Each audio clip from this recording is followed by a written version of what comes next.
La situación que dio origen a estas cartas es una muy particular. Argentina tuvo cerca de 10.000 presos y presas políticos. Como mucha gente sabe, también hubo 20 a 30.000 desaparecidos. Los presos políticos estaban en condiciones muy malas, por supuesto, infrahumanas, en cárceles legales, entre comillas, pero donde había maltrato, hambre, torturas, etc. La cárcel de Córdoba en particular, donde estábamos nosotros, la UP1, Unidad Penitenciaria número 1, estaba bajo el mando de un general, el general Menéndez, que tenía una política personal de mucha animadversión hacia lo que él consideraba el terrorismo, la guerrilla. Y en su región, porque Argentina estaba dividida en 5 regiones o comandos militares, en su región este general decidió que en sus cárceles no iba a permitir, si bien eran cárceles legales bajo las normas internacionales de trato de presos, etc., no iba a permitir ningún tipo de comunicación. Y entonces mantuvo incomunicados a cerca de 800 hombres y mujeres en esa cárcel durante casi 3 años. Incomunicados significaba no tener libros, no tener cartas, no tener visitas familiares, con excepción de 1 hora por Navidad, no tener acceso a deportes, no poder hacer juegos, no poder recibir prensa. La idea era obviamente volver locos a los presos y presas que estaban detenidos. Ante esa situación es que nació esta idea de las cartas clandestinas. Se comenzaron a enviar en papel higiénico o en papel de tabaco, en pequeños trocitos de papel obtenidos de cualquier manera. Y por eso es que estas cartas tienen unas características diferentes a las cartas escritas en cárceles legales o cárceles con comunicación, siempre entrecomillado, ¿no? Por supuesto. Donde si bien tenían muchas limitaciones y había una censura y las cartas tenían que pasar por una censura, se permitía escribir, se permitía recibir visitas familiares. En el caso de Córdoba no. Por ser las cartas clandestinas, eso permitió que se dijera en esas cartas cosas que en las cárceles donde sí había comunicación legal no se podían decir porque se sabía que iban a pasar por la censura. Si bien había una autocensura por parte de los presos y presas porque había el miedo de que esas cartas cayeran en manos de las autoridades, encontramos que se dicen cosas que nunca aparecen en las cartas de las cárceles donde había comunicación. Y por otra parte, también otra característica interesante es que las cartas que se han conservado, que son muy pocas, porque la mayoría de las familias al recibirlas las rompían, las quemaban, se deshacían de ellas. La mayoría de estas cartas, que serán unas 60 más o menos que hemos logrado recuperar, de las cientos que posiblemente se enviaron y se recibieron, porque también se recibían cartas de los familiares, casi todas estas cartas son de tipo familiar o de amistad, no son de tipo político. Es decir, seguramente hubo cartas dirigidas a las organizaciones revolucionarias, a los compañeros que estaban en libertad, pero esas cartas obviamente no han perdurado porque esas eran las que más se tenían que destruir inmediatamente.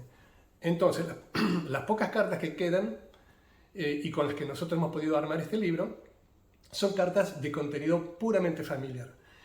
Eso significa que como no tienen un filtro político, podemos ver casi como una especie de máquina del tiempo qué sentía, qué vivía, qué sufrimientos tenía en ese momento la persona que escribía la carta. Como no había una intencionalidad política, como no era una cuestión de denunciar, porque no era eso, sino de hacerle saber a la familia o a los amigos cómo estaban, qué necesitaban, qué información necesitaban del exterior, porque estábamos totalmente incomunicados, no teníamos ninguna información sobre nuestras causas legales, la mayoría sin juicio, casi todo el mundo estuvo bajo disposición del Poder Ejecutivo Nacional sin juicio ni condena. Entonces esas cartas muestran una especie de comunicación en el presente de sentimientos, de sufrimientos, de temores, de esperanzas, todo aquello que en una carta de tipo político dirigida a compañeros de una organización no se pone porque el contenido fundamental de esas cartas políticas es informar objetivamente de lo que está ocurriendo dentro de la cárcel. Luego, Hay que tener en cuenta también que, como dije antes, la inmensa mayoría de la gente destruyó las cartas al recibirlas. Entonces, haber obtenido estas 60, 30 años después es casi un milagro. Y estas cartas del libro son un muestrario azaroso. No sabemos si estas son las mejores cartas o las peores cartas o las mejor escritas o peores escritas de las que se escribieron. Simplemente son las que tenemos.